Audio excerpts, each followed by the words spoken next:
Everything's on fire. Everything's on fire. Everything's on fire. Welcome back, everybody, to the Week 4 Waiver Wire Pickup Conversation Show, whatever you want to call this. I am Brad Menendez, as always, with my main man, Rob Sullivan. How's it going, Mr. Sullivan?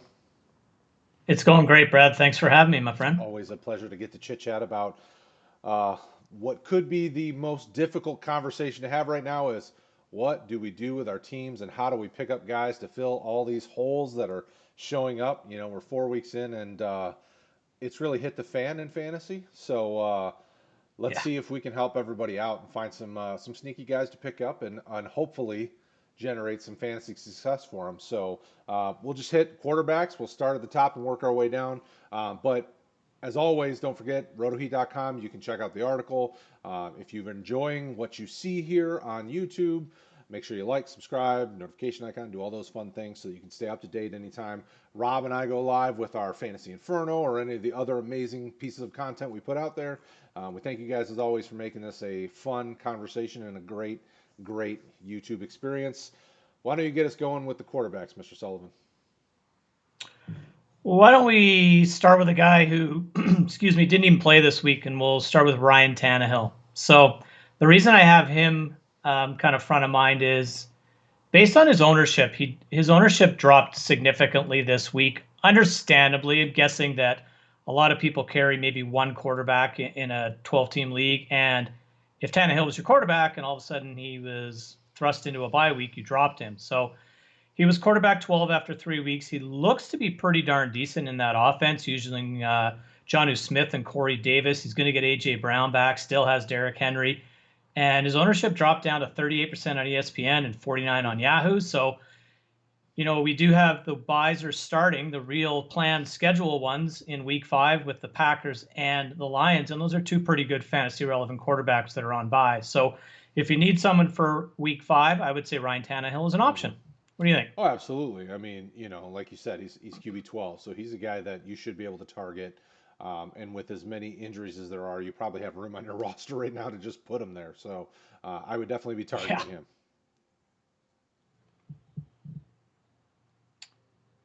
Next guy I had was Gardner Minshew, Jacksonville Jaguars, a man that I know you love. Pretty darn nice bounce back game this week against the Bengals. Figured he would have a good week. You know, he threw for over 350 yards, a couple of touchdowns. He did have a pick, but DJ Shark looked relevant again. So Minshew's also a guy not really crazy owned, 46% on both ESPN and Yahoo. So the Jags are going to throw the ball a lot this year, and he looks to be doing quite well in terms of command and accuracy and moving the football. So I think he's a sneaky add to your roster, a guy that you could feel comfortable plugging in and playing on a weekly basis. Oh, and he's borderline QB1. You know, outside of one rough week against Miami, he's been solid. You know, he's averaging right around 20-ish points, depending on your league scoring, obviously. So he's definitely a guy that you should be able to slide in and get some solid production. So I'm on board with Minshew for sure, and especially next week he's facing the Texans. I mean, that's a perfect week to play him. You know, Texans, then he's got the Lions after that before his bye. So it's not a bad time to play Minshew, and he should be successful for you. Nice. Excellent. And the other guy I was thinking was the rookie out in Los Angeles, Justin Herbert. Another nice game today, 290 yards, 20 of 25, 3 TDs. Unfortunately, had a bit of an ugly pick when it looked like they could be coming back, but moving the ball around, I think his 3 touchdowns were to all undrafted wide receivers today, which was kind of interesting. And he's going to have to throw the ball with, looks like Austin Eckler is going to be out for a little bit. So I would envision that they stick with Herbert. I can't imagine that Lynn goes back to Tyrod at this point, barring an injury to Herbert or just a complete meltdown. So he is virtually free. He's 12% owned on ESPN and 16% on Yahoo. So if you want Justin Herbert, he is there for you. Poor Tyrod Taylor. You know, it's the Baker syndrome all over again. He gets hurt, can't play. Totally is. Guy just takes his job. You know, but he's another one of these quarterbacks that's averaging over 20 fantasy points a week. And you know, yes, you can assume he's probably going to have an interception a week. It's probably a safe guess. But if he's giving you 2 or 3 touchdowns and close to 300 yards passing, I mean, he's very Joe Burrow-esque right now. I mean, so far these two guys are Yeah. really, par for par with each other when they're playing. And the next few weeks aren't amazing. After the Bucks this week, he has the Saints, the Jets, the Dolphins, the Jags, the Raiders. But those are all very. He's should get you 20-ish fantasy points easily, probably even a little bit more because those aren't amazing defenses, and some of them, like the Saints, they have a ton of injuries in their defense. So, Yep. I'm comfortable with Herbert. If you need a starter now that we're hitting the real bye weeks for sure, I'm all about Herbert. Yeah, I don't think I'd be dropping any of my quote unquote legit Hmm. starting quarterbacks for him. But again, if I own Stafford or Rodgers and I need someone and he's there, I think he's a comfortable guy to slide in. Like you mentioned, the Saints are pretty banged up. So I think he could have another good game next week for sure. Absolutely. So, what about a running back? Who are we looking at? My top guy is Joshua Kelly, sticking with the Chargers. And, I think for 3 weeks now, we've been telling everyone to add Joshua Kelly. And now I'm kind of yelling at everyone to go on Joshua Kelly just due to the fact that the kid looks really good. And unfortunately, it looks like Eckler's going to be out a while. They're calling it a hamstring knee injury. Scheffner tweeted he left on crutches and in a knee brace. So doesn't look good there. Again, the Saints aren't exactly the toughest defense in the world right now. So next week, he's probably a guy you could slide into a flex role and just see how he grows within that offense. He's catching the ball out of the backfield pretty well as well. So with Herbert there, he's checking down once in a while to the running back. And I think that Joshua Kelly is an absolute must own in a 12-team league at this point. Yeah, and he's obviously hasn't been targeted a ton, but he's caught all but one of the balls thrown his way. So he's been targeted Yeah. 7 times. He's caught 6 of those for pretty close to 100 yards. And he's still averaging well over 4 yards per carry. He's definitely relevant. Even when Austin Eckler was there, he was still getting action, like you said. So, facing the Saints, Jets, Dolphins, Jaguars, Raiders, those are all very running back friendly teams. I think the Dolphins tend to be Yeah. the toughest right now against the running back. So, and even that, I still think he can give you relevant production. Even with Eckler, he's, like RB 36. So he was kind of an RB 3 without Eckler. So with Yeah. Eckler, easily a solid RB 2. Yeah. He's that goal line guy there too, right? So I like him. For sure. Running back's kind of ugly this week, Brad, to be totally honest with No. you. With all of the injuries that we've had in the first 4 weeks, we had, all the Titans guys and the Steelers guys. So James Conner and Derrick Henry all of a sudden were gone. So not a lot on the wire right now. So the next guy I plucked off was Philip Lindsay, and it's a bit of a speculative ad. Melvin Gordon doesn't look good. I know his stats tend to look good. Like he bounced that dead play on Thursday night outside for, I think it was 48 yards and a touchdown. Without that, his day was pretty insignificant. Philip Lindsay's, he's widely owned. He's 59% on ESPN, 49% on Yahoo. He was close to playing against the Jets on Thursday night, and it looks like he's going to be back in week 5. So I don't know if Drew Lock is going to be back, but if it's Rippon or if it's Bortles or if it's whatever other quarterbacks, Driscoll, whoever else they have roaming around there, I think they want to run the football. And Philip Lindsay gives them the opportunity to do that, especially without Cortland Sutton. Looks like KJ Hamler's banged up. Noah Fant's kind of questionable. So take a shot at Philip Lindsay. You might not feel comfortable starting him next week, but I can see a split in that backfield, and even to the point where Lindsay takes a little bit more of a hold of it than initially thought when they signed Melvin Gordon.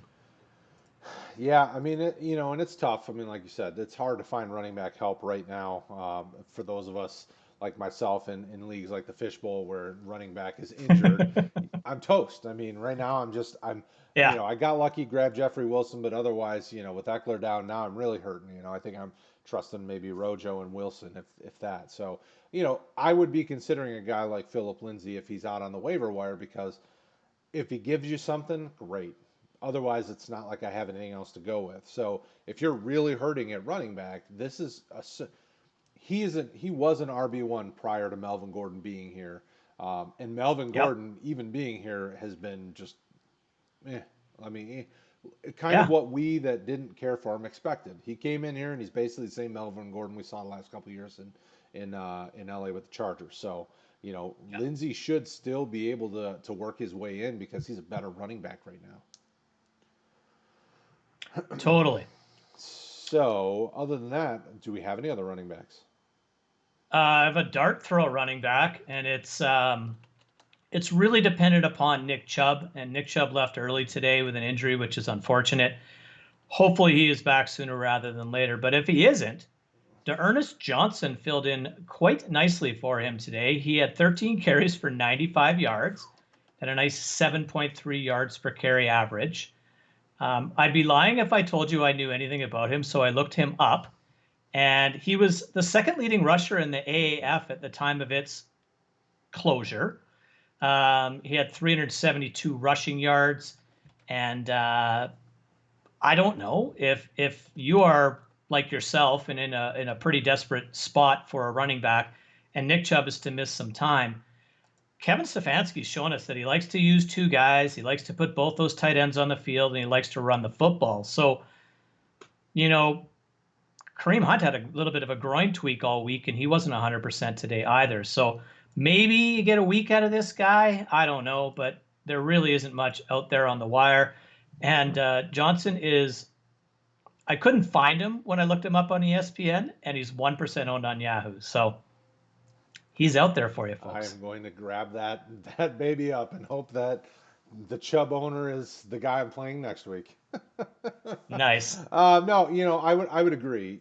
They're definitely the Browns have shown you that they can make two running backs work and Yeah. still have a potent passing offense. I mean, doesn't matter who's throwing the ball, whether it's Landry or Mayfield. Passing, running. I mean, it's a successful offense. So I am Agreed. reading. I was just kind of perusing the internets to see if we have any updates on Chubb, and the Browns are cautiously optimistic about Chubb's knee injury for now. So this one is definitely one that you have to Yeah. take a shot in the dark and hope that maybe the guy gives you something, but be honest to yourself about it that it could mean nothing. Chubb could just have a sprain, be out a week, maybe 2 weeks, and that's that. But definitely something that if you're in a pinch, kind of like something like I'm in, you pick him up, you give him a try. What's the worst that happens? It's not like you were getting production anyway. So Yeah, especially in your situation with Jeff Wilson, if all of a sudden Mostert and, a couple other guys come back, then it's the same boat, right? So you might as well take that why shot. not? Absolutely. Yep, yep. So now on to wide receiver. What do you got?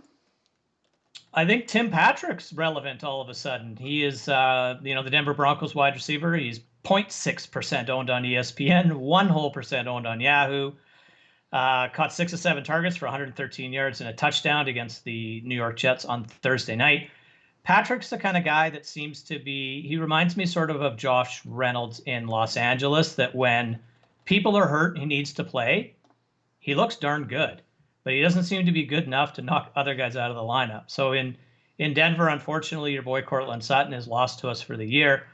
KJ Hamler, who I really like, looks like he can't quite shake his hamstring woes. Noah Fant has a bit of an ankle injury. There's not a whole lot other than Deshaun Hamilton, and I don't even know who else. Jared So I Judy. think Yeah, Patrick Judy is. and Oh Hamilton. yeah, Jerry Judy. Pardon me. You got to remember him. Although I didn't. So I think Patrick is going to be relevant in that offense. And it might even be better if they can get Drew Lock back in week 5, like they're hoping that they can. But if they don't, Brett Rippon seemed to like him and targeted him 7 whole times. So he's free. And if you're in a pinch, Devontae Adams is on by, Kenny Galladay's on by, Marvin Jones Jr. is on by. So there's spots that people need wide receivers. So I'd be willing to give him a Well, yeah, shot. with the way injuries have gone this year and the way everybody, the Right. way it's been, I mean, you're picking up a 1 week guy, playing him, and then dropping him. I mean, and this is a perfect situation, but don't don't assume this guy is going to last for long.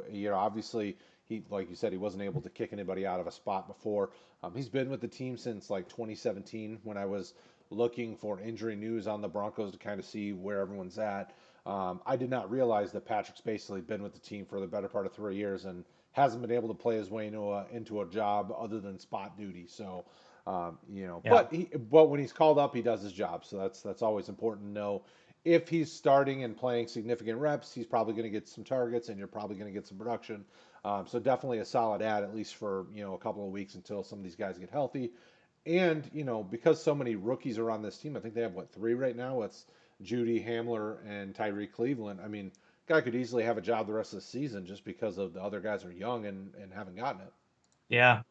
Yeah, I think he's in the Sutton role right now. So for right now, it looks like he has a job. And I guess it all depends on what does Judy do as he takes that next step forward, and are they going to play him on the outside or what they're going to do with him. But Absolutely. yeah, I'd take a shot at him for sure.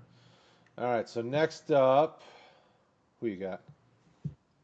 I got Russell Gage, and I know he hasn't even played this week, but his ownership is still pretty low. He's 55% on ESPN, 52 on Yahoo. We've talked about him on this stream and videos before, and in the articles that we drop on Waivers Weekly. He seems to be the third target in Atlanta, and Matt Ryan doesn't seem to be slowing down anytime soon. Doesn't matter if they're way up on Dallas or getting their doors blown off by Seattle. They're just going to throw the football a ton. Dirk Cutter likes to do it. And, 24,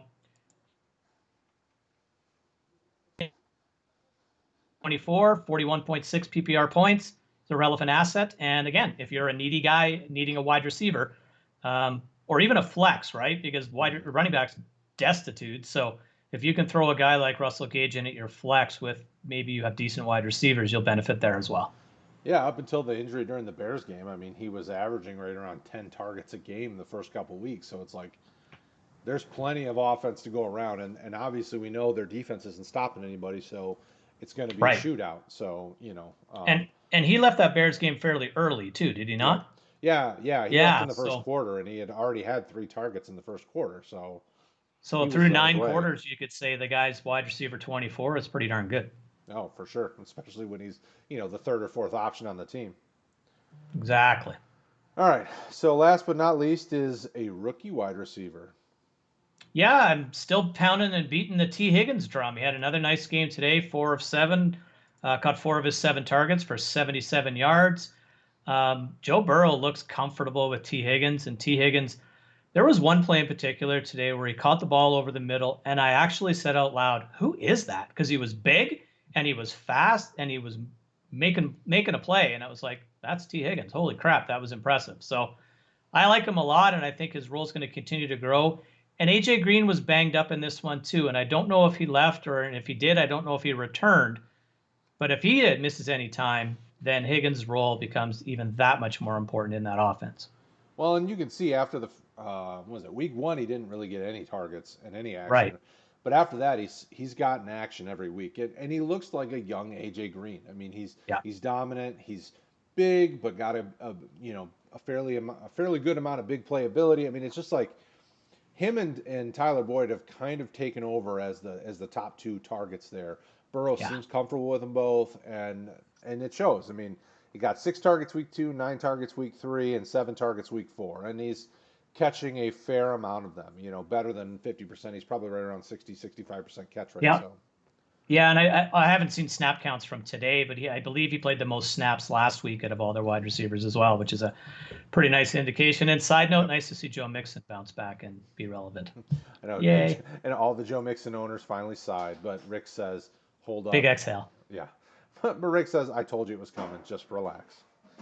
Yeah, he's good with those told you so's. All right, so even the hardest thing to do now, I think even harder than running back, is find some tight ends. So who do you got? Yeah. Well, we talk about, man, this might be the best year for tight ends ever. Tight ends still stink. It's a terrible position, and it's like letting blood out of a stone. But my first guy is Austin Hooper, and he didn't really do much today. 34 yards receiving, but he caught a touchdown, and that's all you need your tight end to do is catch a touchdown. And they have a chance of being a top 12 tight end every week. So they paid the guy a ton of money. I can't imagine that he's not going to be more involved than he is already. And I know that he hasn't really been involved. But, man, he's on the field a lot. Unfortunately, he's not running routes. He's blocking. But still, I think he's relevant in the red zone like he showed us today. And if he can catch a touchdown every second week, it's going to be a guy worth having on your roster and starting. There, what is there, 2 or 3 tight ends that we really like, and then the rest are sort of meh. So, right. I'd give him a shot if I was, again, if I own TJ Hawkinson and I need a tight end for a bye, then perhaps Austin Hooper's my guy. Yeah, I mean, and the targets have gone up. The first week it was abysmal. 2 targets, but he caught them both. Week 2, 4 targets, he got 2 of them. Week 3, 4 targets, got 3 of them. This week, 7 targets, he got 5 of them. I mean, the workload's starting to go up. He'll get there. People need to give this time because new team, new system, new everything. So I think Hooper's trending in the right direction. You might as well buy him up now before it gets too hard to get him. Agree. All right, so next up is an Next up, Indianapolis my Colt. boy Mo Alley Cox. Yeah. I think Mr. Alley Cox is becoming the tight end in Indianapolis, taking the torch from Jack Doyle. He had a quiet day today, but Rivers only threw the ball 29 times today. It was a very game script dictated football game. Mm-hmm. They ran the ball, I have it here, 38 times versus 29 pass attempts. So they didn't really need him today, but he was pretty decent. He caught one of his 2 targets for 13 yards, but he scored a touchdown last week. And when they need him, Phillip Rivers has proven throughout his career that he'll lean on his tight end. And Mo Alley Cox appears to be that guy. And he's widely available. He's 21% owned on ESPN and 32% on Yahoo. So I would be comfortable adding him to my roster. Yeah, he's very Antonio Gates-esque with his college Totally. basketball background. I think he was like VCF or something. He's definitely taken the role of the big physical tight end that they wanted Ebron to be last year. The kind of big play threat. And yeah, it was a quiet day today, but we're seeing consistent targets, and he's not really looking at other tight ends. The only concern I have is I do know Trey Burton was getting some love now that he's healthy, which could be detrimental for a few weeks. But don't worry, Trey Burton gets hurt, so he'll be injured again soon, and he'll be out of Cox's way before too long. And I hate to say that because I really liked Burton as a tight end. He's a really athletic guy, but he just doesn't stay healthy. So Cox would be the guy I would target too. I think you're right.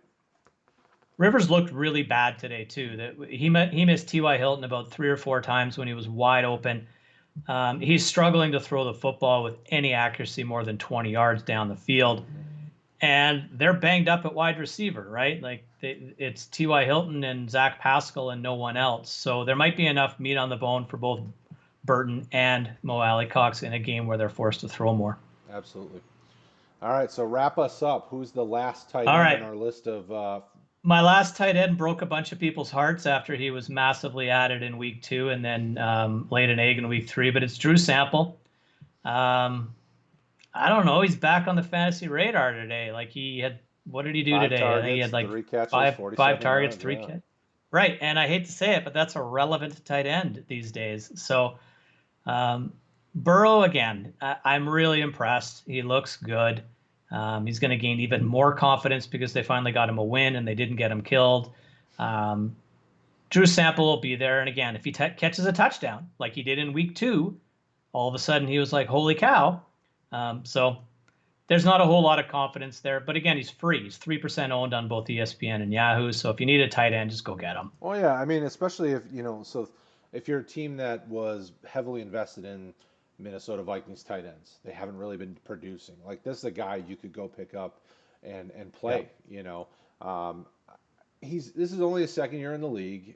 He was highly drafted by this coaching staff, so they believe in him.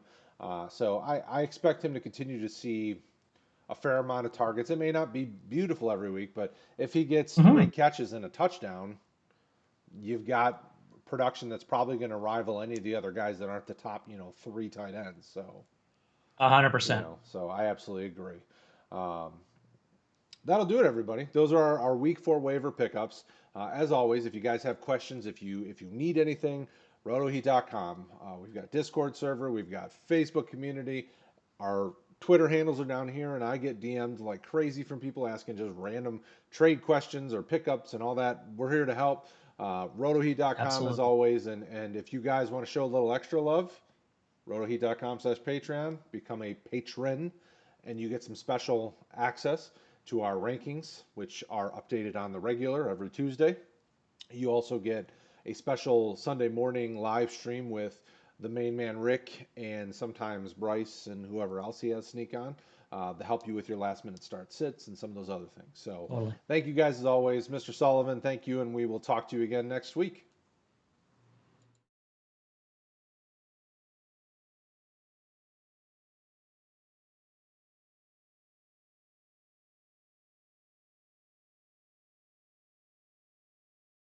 Also, right there, playlist. Hit it. Watch the videos. Do it. You want to. Do it.